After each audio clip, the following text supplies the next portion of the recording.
All right, hi everybody. It's been a little while since I've done one of these. I'm planning to do a Q&A video. I've received a whole bunch of questions in DMs on Instagram and comments in other videos. This will probably be the next video, so 2 or 3 weeks from now. So if you have any questions for me, Porsche related or anything else, be sure to drop it in the comments of this video or message me on Instagram, and I will make sure that it makes it into the next video in a couple of weeks. Okay, let's talk boxster.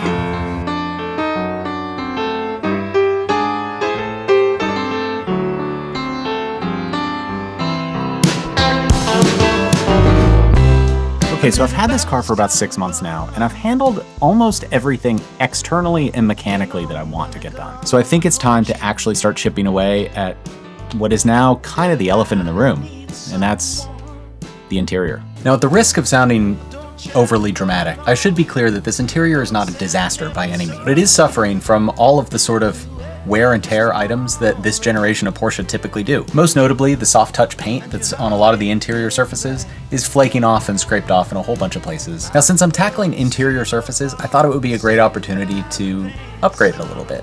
And I figured instead of just redoing the soft touch paint on these surfaces, what if I painted body color?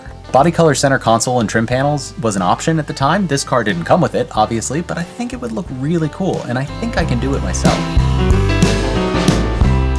I won't set somebody say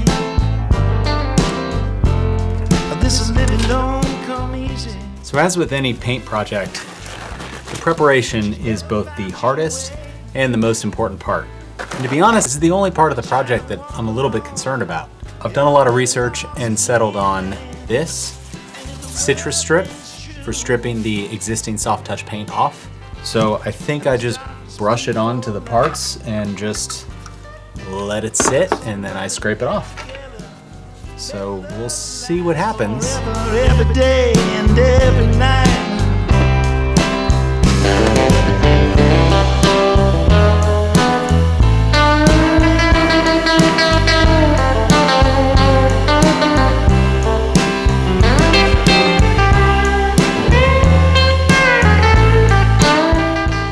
That's insane.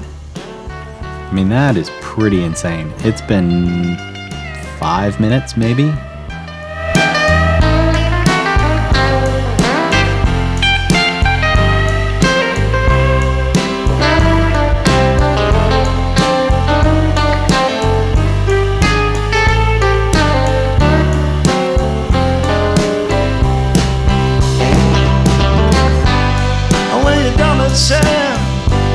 When the whole damn world is beating you down. What about when you get burned from the tricks you never learned, and now you're dead on the ground? The story's sad, but it's true. Okay, so I've set up this spray booth over here, and I'm gonna start with some primer. Do a couple coats of primer, then a few coats of base coat, and a couple coats of clear. It looks like it might blow over,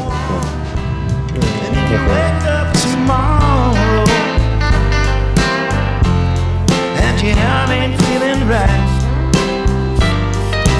Find love to steal or borrow, say goodbye to pain and sorrow, every day and every night.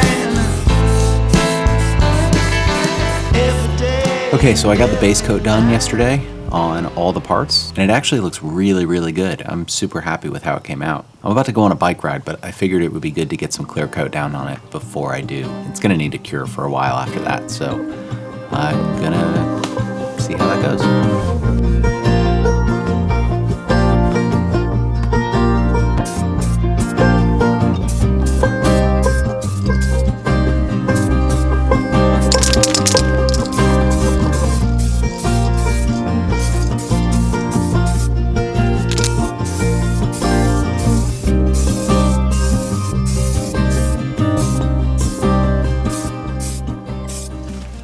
Okay, it is some amount of time later, a day, I don't know.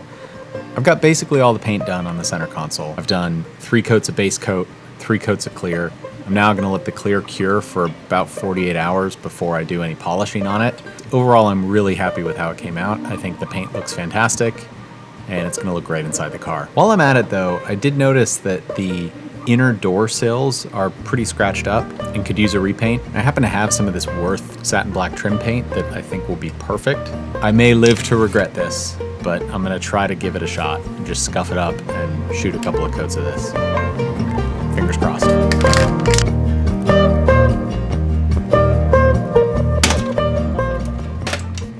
I guess I didn't mention it in the video, but upon taking these off, I realized they were just too gouged and beat up to be fixable with paint. So I ended up just ordering new replacements. All right, we are officially done with spraying. That was not fun. It requires a level of patience that I really struggle with. Honestly though, it looks so good. I cannot wait to install it. Also, shout out to the company that I bought the paint from. I'll put the name right here.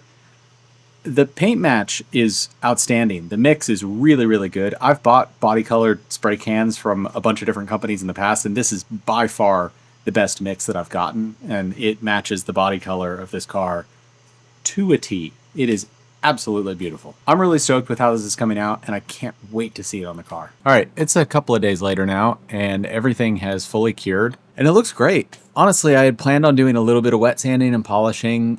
I probably could make it look 5% better if I did that, but honestly, it's a pretty big risk. I don't want to go too hard and end up needing to repaint or re-clear or anything like that.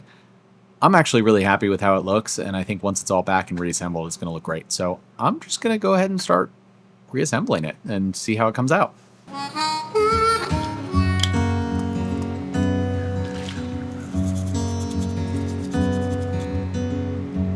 Every time you show up smiling, you got me. Never knew how you played along. When the time comes and you're beside me, it's all I dream about, building a home. Staring up at the moon, knowing that you'll be here soon. Thank God I have you as mine. Can feel that tingle down my spine. You kick off your shoes, but you're not in a hurry. Sing as you walk and jumping up in the air. You hold me tight and say that you love me.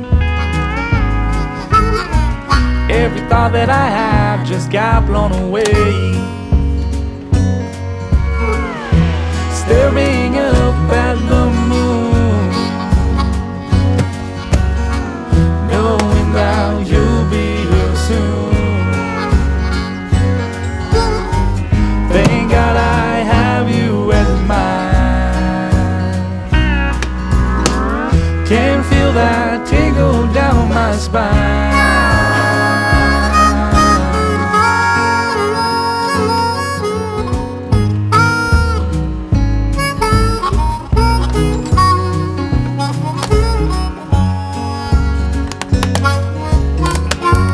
Future looks great and I'm holding on tight. Breakfast served every morning, every night. Staring up at the moon, knowing that you'll be here soon. Thank God I have you as mine. Can feel that tingle down my spine.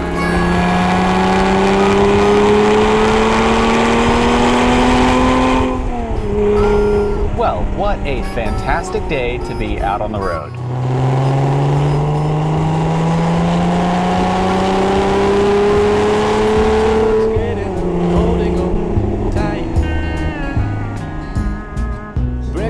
So it's been a couple of months since I last made a video about this car, and a lot's happened. If you watch my last video about the 996, you will know that I sold that car, sadly. Thankfully though, it's now in the hands of a new owner that really loves it and appreciates everything that I put into it, which is really my goal. Now in terms of this car, I haven't gotten a lot done, but what I have gotten done has been really, really impactful. And the biggest and most important thing is the interior. I really wanted to paint my center console and some of the trim pieces body color, and I really wanted to do it myself. I know there are great companies out there like Bumper Plugs that will do it for you and do a fantastic job. I've used them for a bunch of things over the years and they're really good, but I really wanted to do it myself.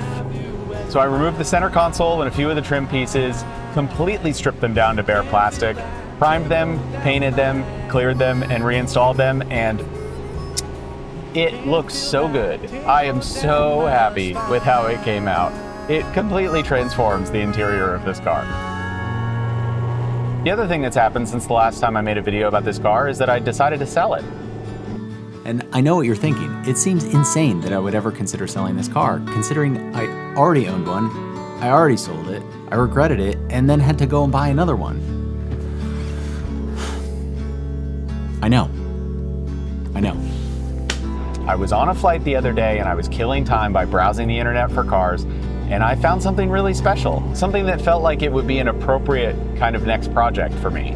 It's a car I've never owned before, it was in a special color combination, the options list was really nice, the condition was good, and it was a price that was actually really reasonable. But you guys know me, I don't have a massive garage, I don't have a ton of places to store cars, I only have so many hours in the day that I can work on cars, so if I wanted to move forward, I was gonna have to let something go.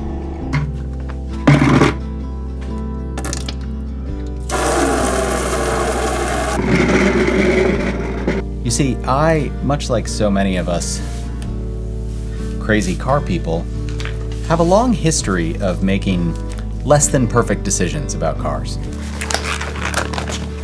I've sold cars that I shouldn't have sold, and I've bought cars that I shouldn't have bought. I realize how ridiculous it is for me to say this, but I really want to try to be more responsible. And the money is only one part of it. It's the emotional roller coaster that takes its toll. Yeah, I've put a lot of blood, sweat, and tears into this car, but I also got a lot out of it. I've put thousands of miles on it, I've driven it a lot, and I really thought maybe it was time to actually move it along to someone else who would appreciate everything that's gone into it, just like I did with the 996. I posted something to my Instagram and a couple of Facebook groups, and the response was overwhelming. Yes, there were a lot of people that reached out wanting to buy it, and a lot of people saying a lot of really nice things about the car and about the videos, which was great. I even received a few messages from people saying, I want to buy that car from you, but I'm telling you, do not sell it, you will regret it. And to be honest, they're not wrong. You all know, if you've watched my videos, this is the second time I've bought one of these cars. I bought one already, I sold it, and I regretted it and had to buy another one. And it doesn't take a rocket scientist to see a pattern here and think that perhaps I'm at risk of feeling that way again. And frankly, I have a long history of getting projects to about 80% and then moving on to something else. And I want to break that cycle. My goal with this car was to take it to 100%, to care for it and restore it to the degree that I would feel proud of. And I'm not quite there yet. And as a result, I'm not ready to get rid of it.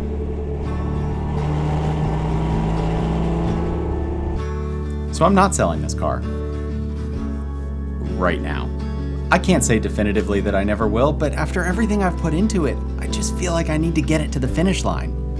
And it's about to be the most beautiful season in Tennessee, and fall is just the best time to own a Boxster, so I kind of want to keep owning it for a little bit longer.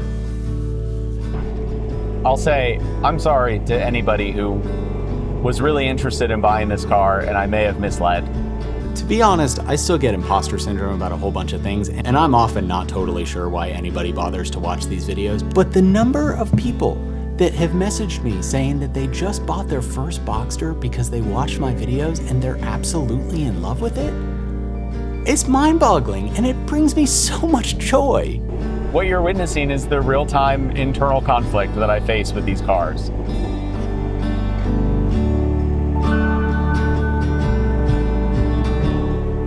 And the reality with this one is I've got a connection to it.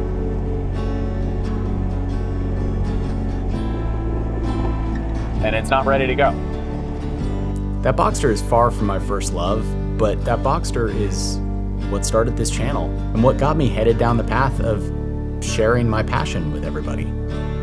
And selling it right now when I feel like I'm really just starting to scratch the surface just feels silly.